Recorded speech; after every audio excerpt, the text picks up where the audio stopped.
Hello, നിങ്ങളുടെ വീട്ടിൽ carrot ഉണ്ടോ? ഉണ്ടെങ്കിൽ ഒരു തവണയെങ്കിലും ഈ റെസിപ്പി ഒന്ന് ട്രൈ ചെയ്ത് നോക്കണം കേട്ടോ. ആവിയിൽ പുഴുങ്ങിയെടുക്കുന്ന ഹെൽത്തി ആയിട്ട് സിമ്പിളായിട്ട് റെഡിയാക്കി എടുക്കാൻ പറ്റുന്ന ഒരു അടിപൊളി 4 മണി പലഹാരത്തിൻ്റെ റെസിപ്പിയാണിന്ന്.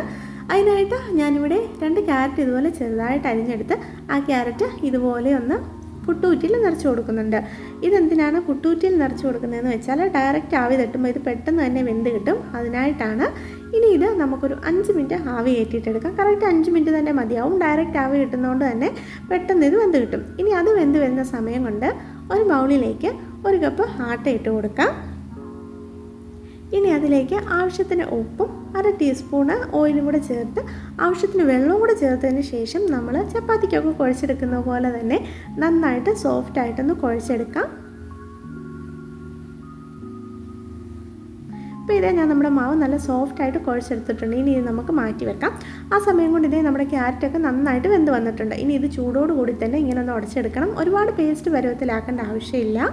ഇനി അതിലേക്ക് ഒരു അരമുറി സവാള ചെറുതായിട്ട് അരിഞ്ഞത്, ഒരു ചെറിയ പിടി മല്ലിയില, ഒരു ചെറിയ പീസ് ഇഞ്ചി, ഒരു 3-4 വെളുത്തുള്ളി ചെറുതായിട്ട് അരിഞ്ഞും കൂടെ ചേർത്ത് കൊടുക്കാം.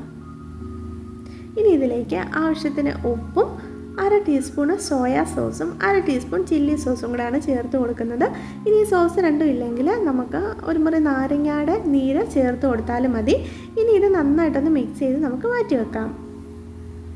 നേരത്തെ നമ്മൾ കുഴച്ച് വെച്ചിരുന്ന മാവ് ഇനി നന്നായിട്ടൊന്ന് പരത്തിയെടുക്കാം. ഒരുപാട് കനം കുറയ്ക്കാതെ ചപ്പാത്തിക്കൊക്കെ പരത്തുന്ന പോലെ തന്നെ പരത്തിയെടുക്കാം. ഇനി അതൊരു ഷേപ്പ് കിട്ടാൻ വേണ്ടിയിട്ട് ഞാനിതുപോലെ ഒരു ടിന്നിൻ്റെ അടപ്പെടുത്തിട്ട് ഒന്ന് റൗണ്ട് ഷേപ്പിൽ കട്ട് ചെയ്തെടുക്കുന്നുണ്ട്.